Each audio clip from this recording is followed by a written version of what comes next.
Whoa, whoa, whoa, whoa, whoa, whoa, whoa, whoa, whoa, whoa. Is it? Let me, hold on, hold on, hold on, hold on, hold on. We're trying to get me. Can I T-pose? Not quite. Whoa. Okay, we got numbers in front of the screen. I think you can hear me. Whoa, whoa, whoa, hello. Can you hear this? We're trying to get the thing synced up real quick. If you don't mind the little bit of hiss and tiss, we're just about to get all the servers aligned so we can go ahead and share this in time and let you know that we are live. As soon as we are, we're gonna be. You're gonna see it simply on the screen. You're probably looking at right near here, looking at me, thinking, "Come on, man! Welcome to 3D Changes Perspectives. Glad you can come in today. And today is going to be a fun one. I can only say this so many times. So welcome to the show because today is going to be about crypto sovereignty and well transmitting Bitcoin over radio. Yes, I'm actually talking about Bitcoin over the air. For a lot of people, this has probably been something they've really wanted to see. I'm not entirely too sure, but we're hoping that some people are going to enjoy seeing this episode all the same. So if you're here and you want to see what's going on, please pop that off. Please welcome our sponsor. Yes, roundlyx.com. If you go to roundlyx.com and sign up and use the code Changes Perspectives, you can get free $15 in Bitcoin for your sign up. But what do? Is they allow you to DCA into crypto easily. Simply round up your card purchases and to the next value, so that change goes into a cryptocurrency of your choice, and you basically just DCA in slowly. And I like to look at it as like a tax on your spending. If you really want to go spend something, well, buy some crypto at the same time. Just round it up to the next dollar and you're good to go. And it's really also, there's a thing on here called Ideal Bumps. It's actually a feature I like the most. It lets me kind of know where to direct my DCA in to get some optimal inputs. Also to find some great coinage on the side. So thank you, RoundlyX.com, for sponsoring not only Bitcoin Live, but this show yourself. And we're going to go ahead and get these rolling in.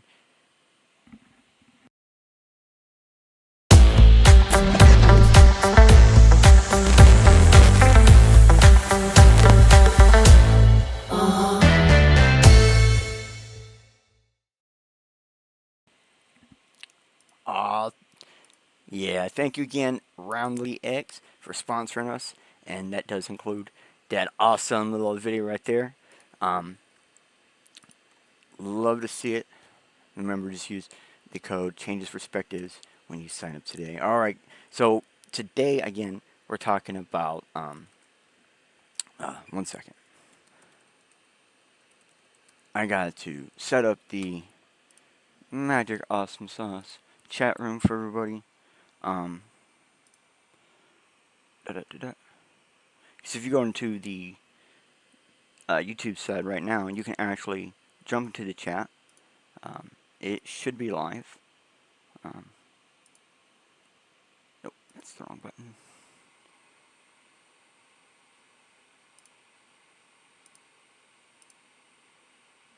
Yeah, okay, I think we got it now. Let me double it. So if you go in and you say hello, it should pop in right up on the screen for you. So I guess what we're just going to the episode, it's about moving Bitcoin over the air. So we've all heard this time-old saying, Bitcoin can be transmitted over the radio. I think there was a guy in 2010 who first thought of the ideal, and it's just been kind of haywire ever since. But really, have you ever tried it? Have you ever just tried to send Bitcoin, like over the radio, over any kind of frequency that's just not internet? And that's what we want to show you. We want to change your ideal perspective of Bitcoin is only online. Because I've said it a million times, Bitcoin is offline. Not a lot of people understand what that really means. So let's show you the offline side of Bitcoin for a bit. This is a skill, really, where knowing is only half the battle, but knowing with a little bit of practice will be the difference between life and death, or in this case, transaction or not. So today we will go over the practical knowledge for actually setting up and sending and receiving a Bitcoin transmission over the air to be pushed online. That's actually a key point here. We still have to push this online, and if you stay till the end, not only will I show you a way to do that for free without a node, but I'll explain how we can fix that also. What up, bro, Civ? I see the boom. Been looking for this, I know, and I'm glad you pushed me to get it going because this was fun. This is actually going to be a fun episode. It is insane. So let us, boom, bring this up. So this is the very first one we're going to go to. Let me give you guys the QR. What up, the curator? So if you guys don't know, anytime on the screen, whoa. Nope. I was wondering why I wasn't using browser capture. Now I remember. Okay, so anytime on the screen, yeah, there it goes. You should be able to see a QR. You just scan the QR to find out where we're at. And then later in the description, they should pop them down below with some links, or a link to links. I don't remember how we do it. But what we would need to know, first off, is there just an efficient and secure way to send Bitcoin over any kind of radio link? Shortwave probably being like the easiest in this case, right? I don't really want to send this over AM. That would be kind of confusing. So this is kind of like ripping it off the Band-Aid, and yeah, you can. This can be done using encryption, absolutely. There are some caveats to that, though. It's also highly illegal in most countries, actually, to do this because it's got encryption. That's when we come to a problem. So it's actually it's basically illegal to do it encrypted. So you're going to have to set up everything ahead of time. That's a key point to notice, but that doesn't mean it can't be done. It means we could actually have a live network over shortwave frequency radio, or in most cases, some frequencies in general. So the Bitcoin protocol does not send private keys of Bitcoin around, and this is the main technique to remove the risk. This is why we want to say keep your keys offline, so that way they're not even on chain. So it's better to just implement the network over the radio, the whole network. And that's a key point here. It's better to implement the whole network over radio, because then we don't actually have to worry about little problematic things like you would have with a hot wallet. It's more like a stable network. And that is kind of what we wanted to look for. So there are many protocols for shortwave radio where basically we can move the data from any transmitter to any receiver. And there's an interesting example that you could totally set up a node that communicated in via Morse code. And then as long as those nodes talk to you, you'd run it in bandwidth. And that's fine. So it would just run it slower. Which, I mean, if we're talking about 10-minute block times on Bitcoin, that might not even be a problem. That means that you could actually run an automated system to just run Morse code to do all of your encrypted signaling, and there's nothing they can really do about it.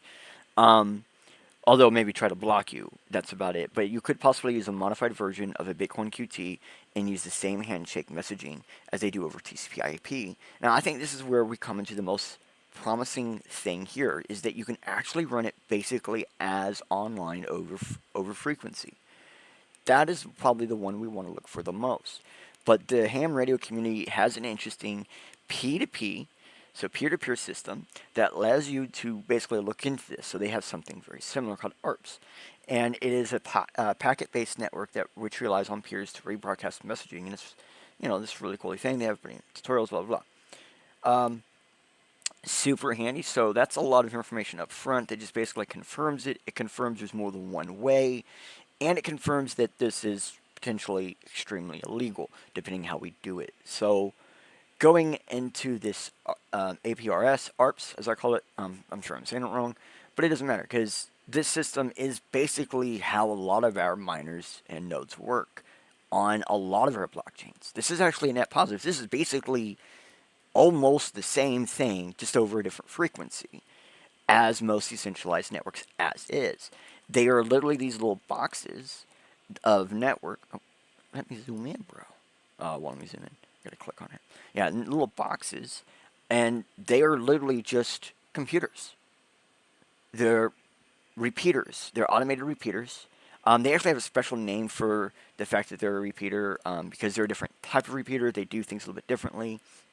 And that is where it becomes more fun, because we also have a GPS system that allows us to coordinate everything through this, which I hear you, it's bad. But we already do that in Bitcoin because the way the system is. So any private coin would not want to use this, but any public coin would make this more transparent. This would actually allow you to ruin one of the security models in Bitcoin, which is very funny, by physically showing where everybody is at. You can't really correlate that data to information on chain unless you're actively capturing that data. So unless you're one of the miners. So then we're back to similar point of the original security protocol, but we do bypass the whole you can't find us. No, we could. We could find someone transmitting or receiving. Doesn't mean we can find the actual transaction or where that transaction is coming from, but we might be able to find like big miners, big entities that we might need to say have more trust, that most people go, we need to trust them. Well, what if we could find them physically?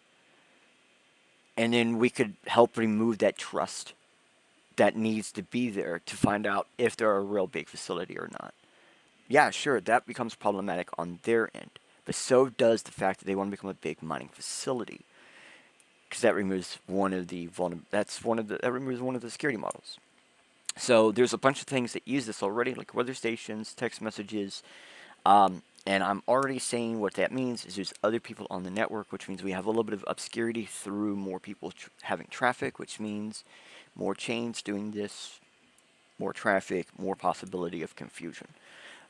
It's still quite detailed in a lot of the ways they do stuff because, like, they basically have single transmit frequencies depending on the country. So they tend to run everything on a single line. But not always, and that's a key point there. Not always the key point there. So we have these digipeaters, which is the repeaters they use because they're doing it all digitally, and then they use different kinds of gate systems, which is a system built for the government back in 1980, in case you're ever wondering, which is where the name comes from. Really fun stuff. Other stuff to look for is that it still has an IP system.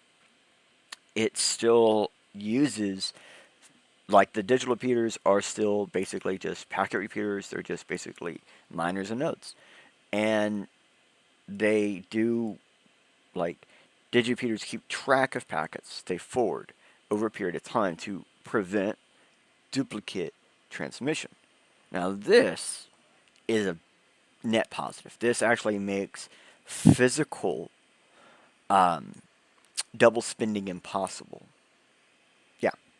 That means I could not physically double spend in my area. So you know that thing where you go up to an ATM, you submit a transaction to get a lot of Bitcoin or whatever, you know, or get a lot of money or whatever it is, and then you double spend on chain right there instantly on with another device with a bigger, higher transaction fee to catch that block quicker than the ATM will, but the ATM did a zero confirmation transaction and you've already got your money and you're already no longer in front of the ATM, but you're still within physical distance. That's a physical maneuver that could no longer be done. ATMs over this network benefit both ways. We can find them, we can prove they exist. If they get stolen, we can find them anyways, and they can't be physically attacked. Wow.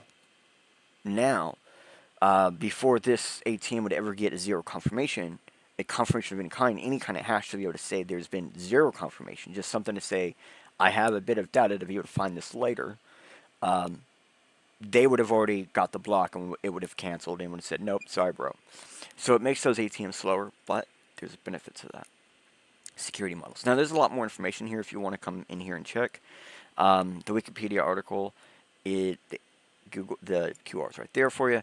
There's a lot more stuff in here. If you actually want to implement this on your own, it's a really handy resource. But we're just going to keep going into it because, well, has this been done before? I mean, first off, seriously, has this been done before? We've heard people talking about it. We've heard some guy back in like 2013 push this over radio, like some network. You know, he was doing a CB or something like that. But has what we're talking about, setting a transaction, ever been done? Yeah. Oh yeah. Here we go. I'm sure you guys know that handle better than I do here. I'll just repost that right now so everyone can find it. And this is how it started. So we can see that he's using simplified system stuff that's already existing. Um, Nothing hard. Um, Stuff that you can pick up pretty cheaply, actually. That was the strangest thing to find out. Yeah, this has been done before. This was done back in what, February 11th, 2019. This was the first transaction I can actually see that was pushed over the network. There was one about a Lightning Network transaction that happened a few months after this. This is, and it was actually done by the same guy. This is actually the very first Bitcoin transaction over the air. It went like 40 meters. So quite a long distance. Went from like Ontario to Michigan, I think it was. No, I'm thinking the Litecoin network was 40 meters. This one went from Ontario to Michigan. Um, so absolutely insane. So now, seeing how he did it, what's the simpler, easier, quicker way to do this? JS8 call. Here we go, JS8 call. I'm going to go back and do this one again just in case I didn't. It's that one where we found the Novak. So here's GS8 call. GS8 call is just super easy, robust, plain simple, can be used on tons of different things. There's an actual potential this could be used on a flipper device. If you have flipper 1 or higher, there's a potential you could actually do this there. My flipper told me so that's a little bit creepy, but it was fun to see. This right here, this page. Now, this is just information for people who actually want to do this, okay? If you're actually wanting to do this, this is like back reading information to figure out what you need. Like, for example, a second ago, we were just looking at a computer, right? We're looking at micro PCBs, we're looking at Orange Pis, almost any kind of Linux that can support an 86 or an i38 or an ARM7. Even like Windows 10s, actually, believe it or not, I believe I can do this on my computer because my computer has a multi-frequency. I got a UHF chip frequency band, so I should be able to do this in one type of application. And if you have my Mac, this should be possible on Mac. iOS does not seem to be possible, and JCall has specific frequencies that have been used. I think 50, 14, and there was one that was like 40, but it's not on here, and I couldn't find it. That I had proof that someone was using, but I couldn't find proof that it's an actual JS8 call. But there's a 40 megahertz too that someone had done one over. But it was way more riskier, which would have been cool to hear. But anyways, back to this one. This Geek and Doc, it really gives you the breakdown of this digital HF, how to do this digitally, how to do this over the computer, like the Raspberry Pis. It's super simple. This is kind of like, alright, I just need to know how to get it working. This is going to get you there. It's going to explain to you how to do your very first call, so to speak. And I'm not going to actually go through that with you because we got a lot more to cover. So this is more just information. This is actually the Python, JavaScript, entire category for what we're talking for JS8 call, which I really recommend. If you're going to do this, this is the one you get to do it on. This is the one I think Flipper can run right here. This is the one Flipper directed me to. Like, and I say Flipper, I'm talking about my actual Flipper device. I'm picking up, it's in my hands right now. You guys can't. I need to get it set up in the molding so you guys can see it in 3D. Gosh darn it. I got the 3D model. I just forgot to put it in the thingy so when I pick it up, you guys can see it. But you see, this one is available on way more than, I mean, not way less than the other one. But this is the more stable one because it's throwing it over Python JavaScript instead of it just being strictly root binaries and things like that, which is why the other one works better. But this is an alternative option for if you have a smaller package device. I recommend this version of the libraries instead of the ones that they actually recommend, which are the bigger ones, the normal ones. So Wait, hold on. Double check. Yeah. Alright, so, if someone's done this, then that means there's a GitHub. And there's a GitHub. This is, I think, the GitHub that everyone else was using. It's not very much. It is Python. Again, hence why I just gave you the best Python library for JSA call. It's straight up in Python JavaScript, both of them. How to send and receive. The requirements, APRS library. Okay, so this is over APRS. So maybe over CB or something, right? Cool. So that shows us that what we're doing is we're directing ourselves into a way to do this legally through APRS over shortwave frequency with pre-made stuff that would allow us to legally do this over specific channels. Okay, I want that to be clear now, in case anybody is afraid that I am about to send into some illegal stuff, because I went through extra benefit to make sure the ways I'm showing you should be 100% legal. Just because it's crazy where we have to go to find resources. But APRS at the lowest cost is this little thing right here that, believe it or not, if you have a chip printer, you can actually fully 3D print this entire thing. So, in case you're wondering, it's fully open source. I'm not going to go over this. This is just basically showing you, he's just talking about how he did it and stuff. This is like an article. And the thing I thought was really cool is they were basically saying that this has the ability to be ran over balloons. So balloon lifted radio stations. So pop-up transmission. You could have pop-up mining networks, pop-up Bitcoin networks. You have a stand where you're about to sell something, put up a pop-up balloon that just is transmitting the Bitcoin network. Everyone got a faster Bitcoin connection, bro. Because you accept Bitcoin and you want that. So you have a miner and a node running on a live Bitcoin network through a pop-up balloon, low radio frequency. Sure, it's slow, but so is Bitcoin. 10 minutes, you got this. It becomes the next step into your merchant. Your merchant can now go unstoppably with Bitcoin. Now we're talking beyond just simply, oh, I gotta have an internet connection. We're in the boondocks, bro. I got no internet connection. Well, hold on a second.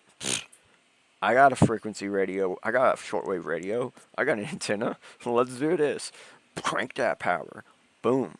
Like, we're literally talking about just not allowing anything to stop you from using your money. That's what we're talking about. And I hope you guys understand that, yeah, this takes some technical know-how, but there are some people that have taken all this technical know-how and slapped it into an easy-to-print solution and then order some chips online, solder it down, and you're ready to go. If you know some people like, I don't know, RossmanGroup.com, RossmanGroup.com, it's like 2 M's, then you're going to definitely enjoy their services they have, because I'm sure if you told them, hey, I need some stuff soldered to a PCB,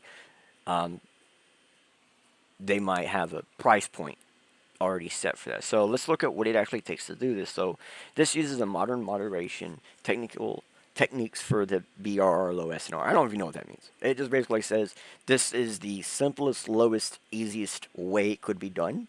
It's just as low effort as possible. And when we say low effort, it's not actually, it's like bare minimum to entry into the frequency. So it's reverse capability and support of APRS. So that does mean there is some kind of encryption. Cool. It's cheap to drive. It's cheap to use. Cool. Built-in radio frequency, and it's agile. Sweet. That's everything you need. And it's something that might be on a balloon. If it gets captured by anybody, it won't matter. You'd be good. Actually, they just turn it on. They'd be helping you out more. So we can see it's using actual really good parts. So it's not using low-end tech. It's just using low-end to get into the frequency. It does have a built-in charger with a cell battery, which you could probably upgrade, but it's got a pretty decent one, 1865. But it also, we can see it's got the UART for debugging. It's got a JTAG port. It's got the Celis LEDs, TX, RX, everything you would need to know. So if you had it just sitting around on your desk or something, everything you would want to know. We can see its capabilities are quite powerful. Its limitations do exist, but some of this can be changed. One problem here is Bluetooth, for example, is not supported by iOS, and a lot of the systems we're showing you here is not supported by iOS. So if you want to get a cheap prepaid Android, this might be a reason to do so. Just get one with a, you know, a good Bluetooth connection, or chip. So this is from the actual guy who did it. This is not some other place. This is the guy who did it. This is actually the person. It's written by the website, so it's insane. We're taking you straight to the source, guys. So he mentions that there's a lot of information you might need to know. This right here. So if you're using this guy's board and you want to use his technique and the way he did it, you're going to need to know this. If you're going to pay someone else to do with this, they're going to need to know this. You're welcome. Now we're going back to his information. This is his website again. His repo, technically, because it's fully open sourced. At 100%. It's all up to you guys. How you want to actually implement this. And like I said, if you have a chip printer, this is fully 3D printable. I think we went over that. Didn't we go over that episode earlier? I think it was like last season. We went over how to 3D print chips. So here's the APRS library that we were talking about you were going to need to do this.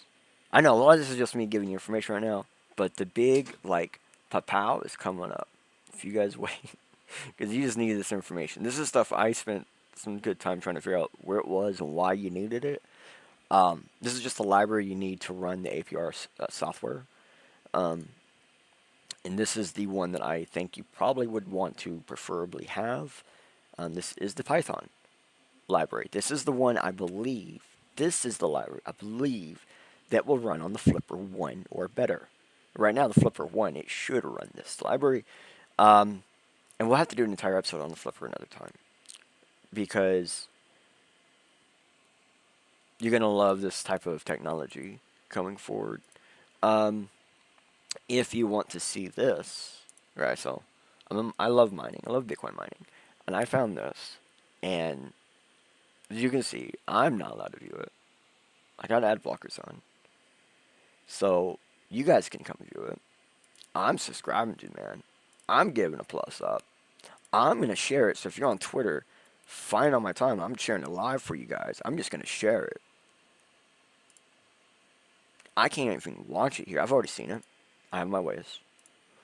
I just want to give this guy representation because he deserves this representation. This guy live mined APRS over CB at this frequency, mined Bitcoin. Yeah. Let's give them some shout outs. Let me give you that QR again. So here's the QR directly to the video, and here's the people, here is the chapter who took the burden, basically, to allow everyone else to see that it could be done. That it could be done. I don't read Italian. I don't read Italian. Sorry. And I couldn't get it to translate. But give them representation, right? Pros did it. Most people are going to go Raspberry Pi. They have Raspberry Pi. They have Python. They have Java. They have Arduino. They have guides. They have tutorials. They have it all. It's worth the translation. It's worth the time taken out to just translate the pages for yourself.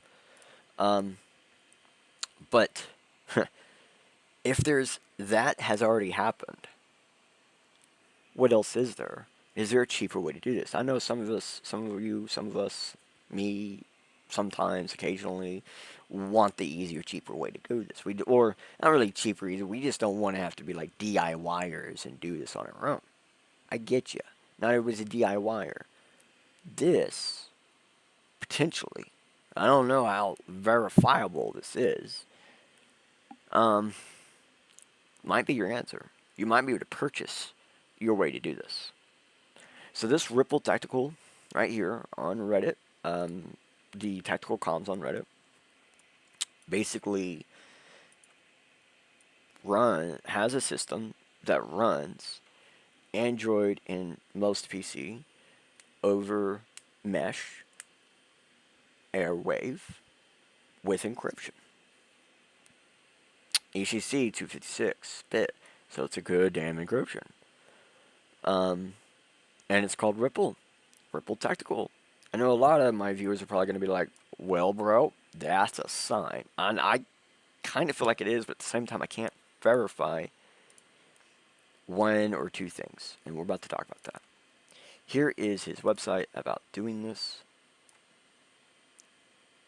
Ripple Radios. Here's see the products part? I can't verify that.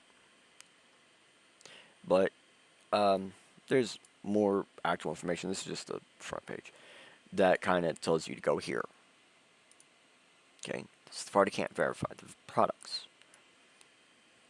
But if someone wants to take the burden and try to buy one, bro, it is on you.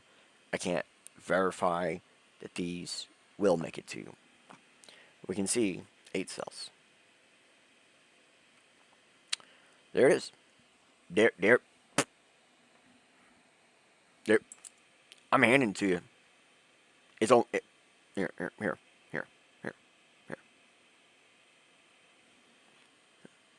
Lower this back down. There you go. Boom. 60 US. But bro, I need more information than that. Yeah, I bet you do. Look. What's that?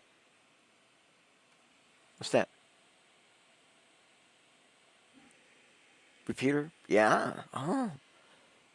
Everything. Everything you actually need. And some stuff you probably don't need. Like GPS tracker, sensor modules, so they know when they're being moved. All sorts of different things. Like way more than you need. Like if you're going backpacking and you want your sensor to know that it's going through the backwoods, or it needs to do different things, or it needs to turn on automatically. There are different sensors to turn on other sensors to ensure that it's doing things it needs to do. Like, more than what we need. We just need this dang mesh grid radio, sensor radio, the mesh repeater, probably the temperature module, I would do a TMP36 as the physical temperature module. Running both back to back actually gives you a better result of what your temperature might be. Maybe this GPS tracker just so you can find it. That's all I would care about. That should be everything you need. And at the same time, like, you could run your entire Bitcoin network separate in your home like this. So they do have an Android app. So if you want to play with the Android app before you buy or something, it does cost €3, so not too, well, almost €4. It's not too bad. But if you notice some of these other some of the other stuff this person has made, is like messaging system. So if you got friends in your area, maybe you guys can get a couple of like similar devices, like get one of those like buy 2 for 1 deal online or whatever. Get 2 cheap ass Androids for the price of 1. Set it up with Ripple Messenger and everything, and then throw one at each other. You guys got a little game you guys can play too. Cool. Now you have a way to communicate or even privately transact Bitcoin. So you have like multiple Bitcoin merchants in your town that just want a way to physically communicate directly with each other indisputably. Boom. Boom. You're welcome. There you go. It exists. Boom. Okay. Another end of that part. Let's get more into this Ripple thing. Here is the GitHub. So, like I said, the only thing I can't legitimately say is legitimate is those products. Everything else is legitimate, bro. And it's good. Oh, is the data good?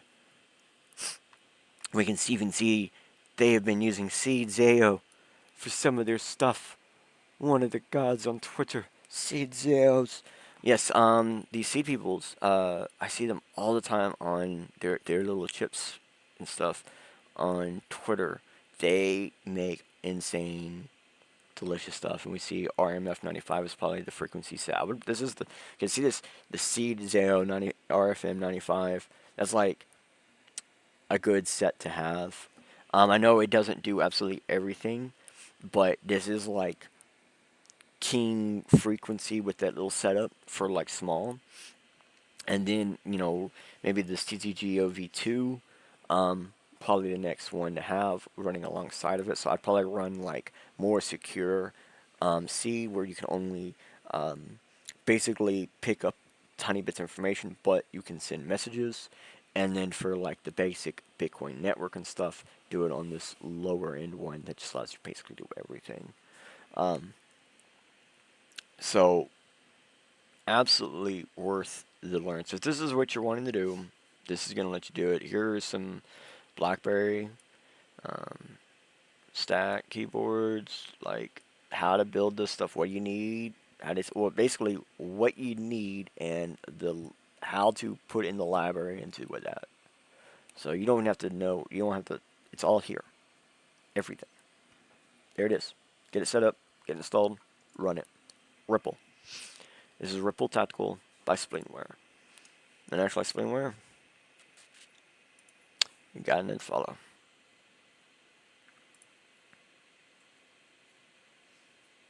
And we can see this guy, some big people watch it.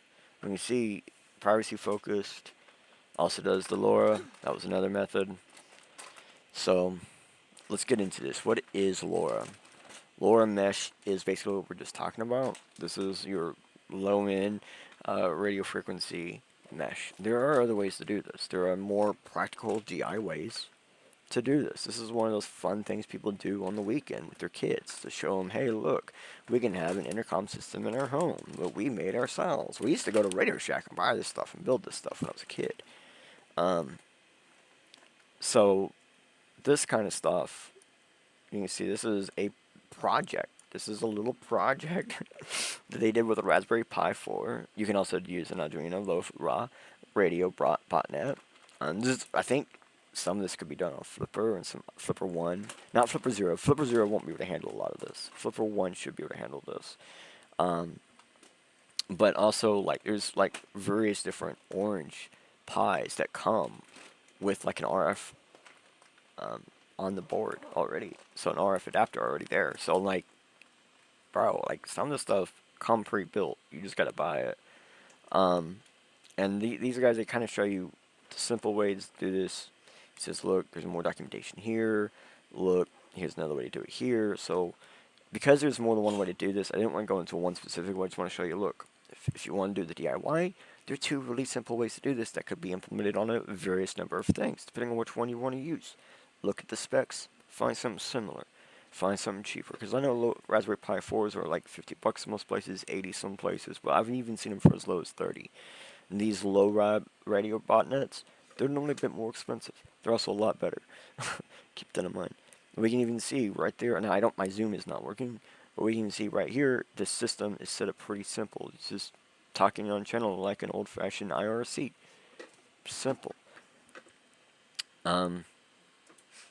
So let's get into this. So packet mode, TNC interface, FTM100 help. This is the most common thing you're going to come into. So you can use Direwolf with a computer audio interface, Rig Blaster, Signal Link, and Homebrew, or an external TNC. But you need to use a CT164, CT167, or similar cable to connect the radio. Whoa. What? CT164, CT167? Or similar? Okay, actually, that is the cable set you're going to be looking at quite often in these. Get used to seeing those numbers. Doesn't matter what they really mean. Matters they're going to be the ones that you're going to be using.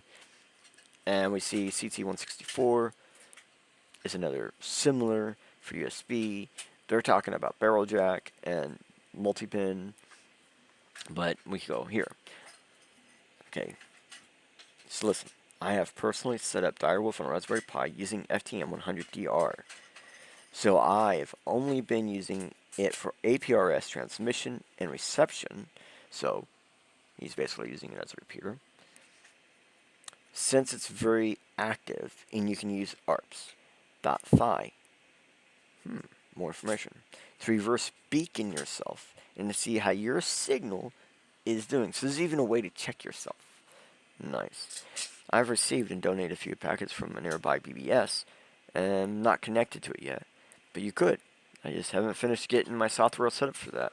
Plan on using LinkBic for my own BBS and LinkPack for direct terminal. So basically, people are using this for their BB, their bulletin boards. People are using this for technology that you can just access online. So an offline version. It might be a dual system. It might be a duplexity where they're running an online and an offline for both in the area and not in the area. I'm not sure what you mean by supplied interface. I don't believe the default program cable for the radio works like that. So I bought the CT164 10-pin, 6-pin mini DIN adapter to go to the radio. So he used an adapter. That's how you're going to be using a lot of the stuff. You're going to be using adapters if you're not using the standard round cable. Along with the USB, sound card, from there's electronics store, instead of a radio frequency card. Yeah, so basically, there's a way to do this on sound cards. Because you can see in the UK, you can't always get radio frequency boards. And sound card might just be a cheaper, easier way to do this. Nah. Sound cards is the easiest way to do this. So pretty plug and play. The two mic and headphone cables come without color code labels, so I just had to guess and use YouTube to figure out how to actually get that wolf going. 73. Now this is an important person. 73 is a cicada. And that's a good luck call. That's a cicada. This person's giving us calls.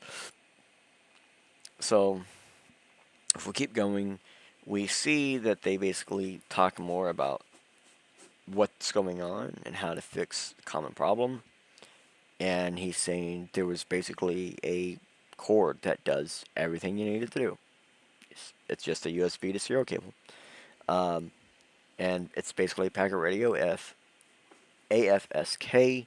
I don't know what a lot of this means, but these are the things you're going to be putting into the Google or the research to figure out where to buy it, or where to find it, or where to download it. But this is the most problem you're going to come across: cabling. Getting the box to work with the computer, so to speak.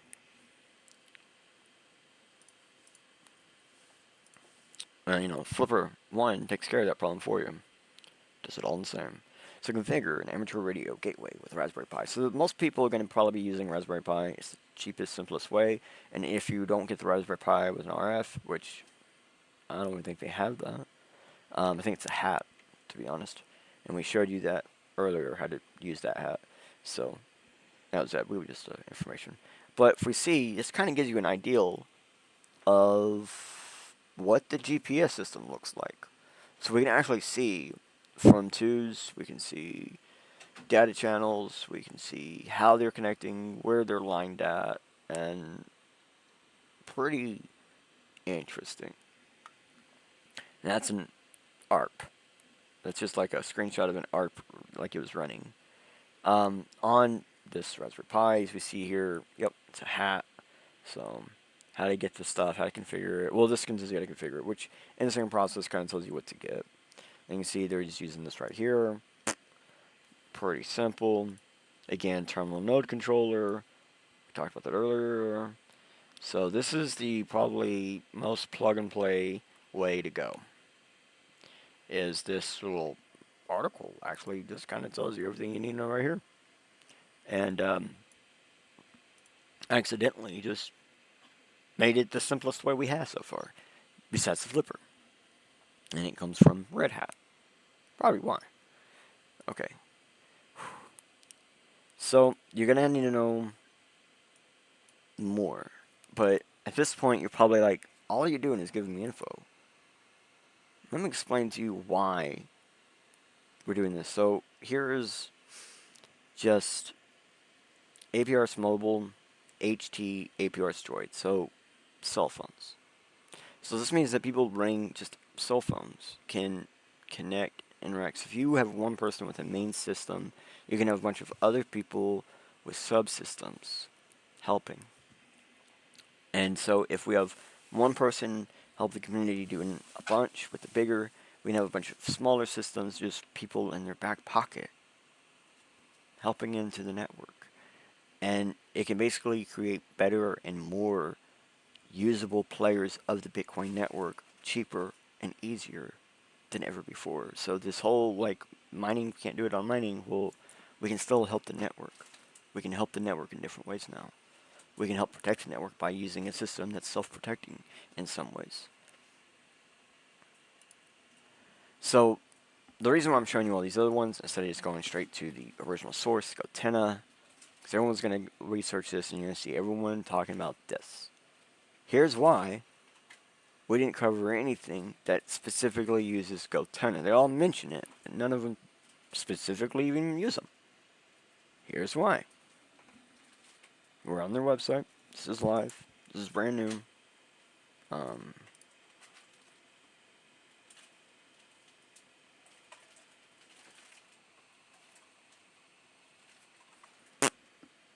You can sign up if you want.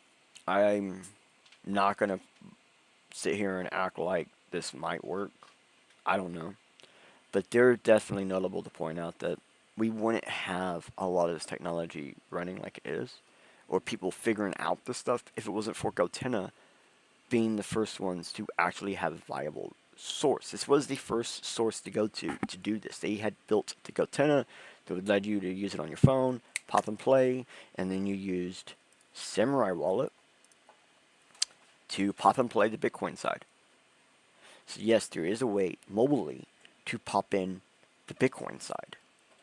Like legitimately, let's look at some of the features of the Samurai Wallet. Full offline mode, segregated witness, taproot, smart miner fees, dojo. Unless you want to use your full node, you are trusting someone at some point until you have been definitely on your full node. There's some convenience in mobile wallet. Dojo changes everything. Basically, dojo is like a shared full node system. Stonewall. Yeah, let's prevent metadata from actually going on the blockchain.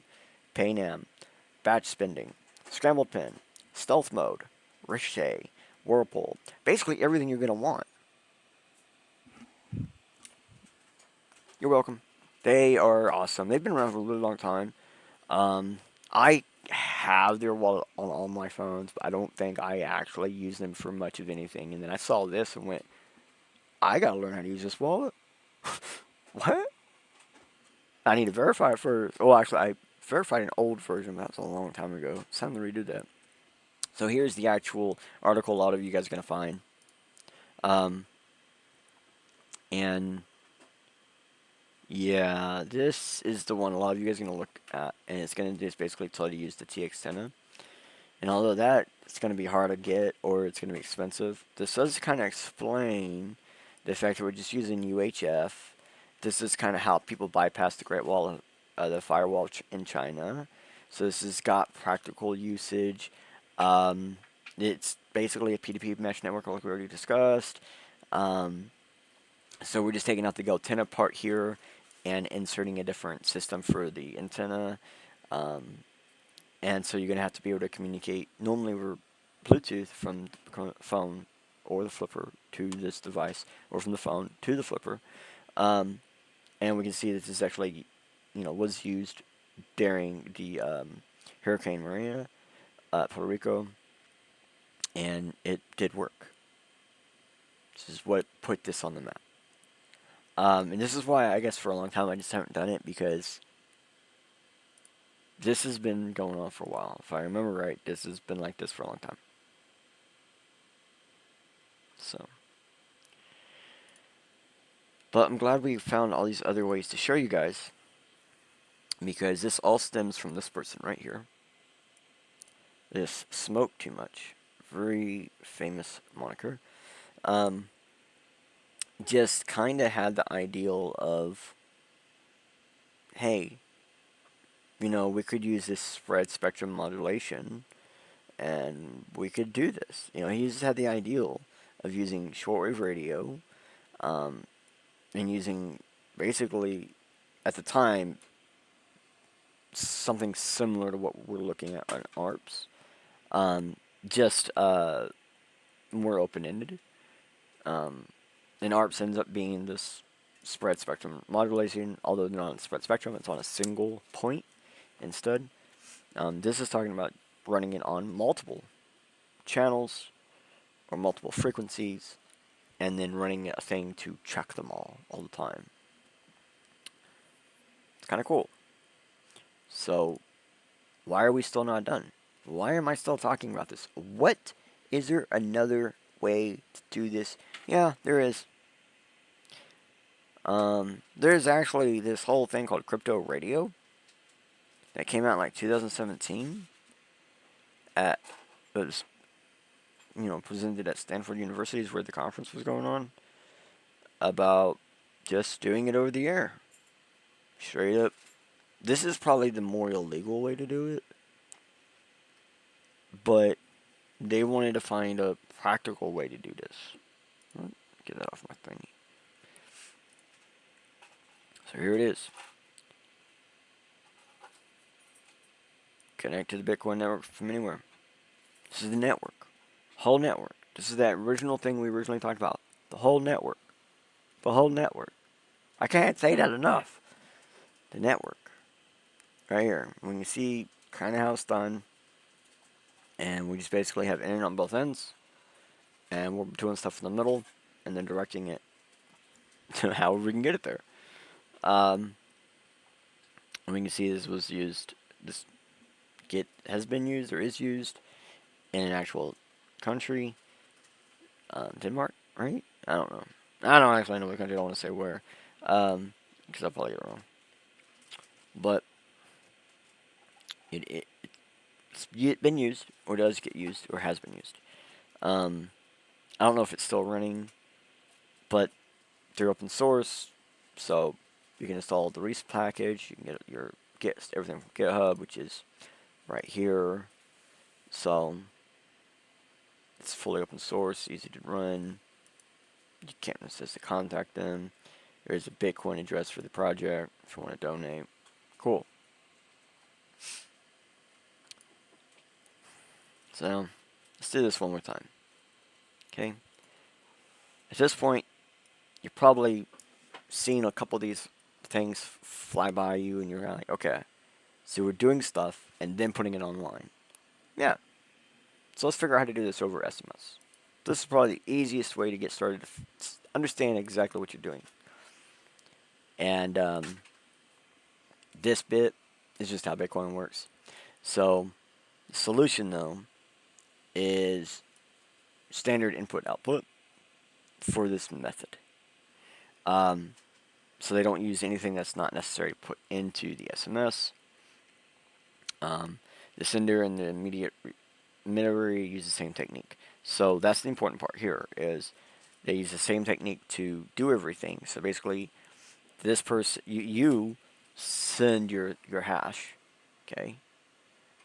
They receive your hash and add it to theirs that they then send to the Bitcoin network. Boom. Done. And in this case, I think originally they were trying to say that you could use it unencrypted or whatever, but they were actually talking about using a type of hash system that is encrypted. So, and also fake hashing. So using a fake hash that's actually part of the real hash, that is a proof. It's a type of proof. But that would have to be for like approving a transaction or something. But it's basically the same thing. It's sending a transaction. It's the simplest and easiest way to do it. It's simply change equals the spending amount minus the sending amount plus the fee, or minus the fee. So If you don't send enough to cover everybody's charges, you'll get screwed, but some other places already do that. But basically, there's a really simple way to do it over SMS, and as you can see, this is kind of what we're doing. But just imagine, here we go, taking our information, we're building the hash, and we're sending it over a radio. Okay, someone else receives it, and then they're also got other transaction stuff that they're also sending, and then eventually someone gets it to the Bitcoin network online. So, I did say, though, I would promise you guys, I said, there's other ways, there's more information, and there's a way to fix this. But this is the next thing you have to know. This is the very next thing. So if you're receiving a transmission, you're receiving one of these, you got to put these hashes somewhere. Where do we put them? Right here. Yep. It's literally btc.network/broadcast. I'm gonna type it into this. I'm just gonna actually, I'm not gonna do that. I'm just gonna copy and paste. Well, can't see that. Paste as plain text. There we go. Yeah, we'll pull up in there. It's not a hash. So there it is. btc.network/broadcast, and you literally just put in your hash here and hit broadcast. Done.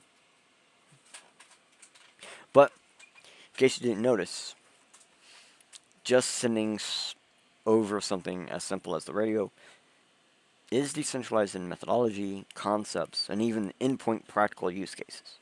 So it's really helpful to try to get to be a thing. And it's almost like any way you can get the message to be verified is sometimes more important than everything else. For example, they were talking about the SMS, breaking it down to what strictly needs to be sent, keeping it as simple as possible. So I covered about 3 major ways to do this, which all end up with a device, code, firmware, software, or an app. And then eventually someone has to, basically post the hash online, here, most likely, or through their node. And then, so it can be verified. But there is that radio mining network, which is very experimental. But they are technically just doing that part for you through their endpoint. And I showed the straight up, buy and play method. I showed the DIYer method, and I showed the very cheap method, and also gave some very subtleties of over alternative modes like the flipper and devices that are not yet tried for this. But if you notice, I didn't show you the most important step. I never showed you how to set up your transaction hash. Of course, Samurai will pretty much take care of that for you. That is if you're using it. And if you're not, well, for the verifications and almost all of the crypto chains, you're going to need to know how to actually do that. So that's definitely going to be for another episode. But at the moment, we slowly rely on the internet to verify Bitcoin transactions. Almost all verifications for all crypto chains are done online.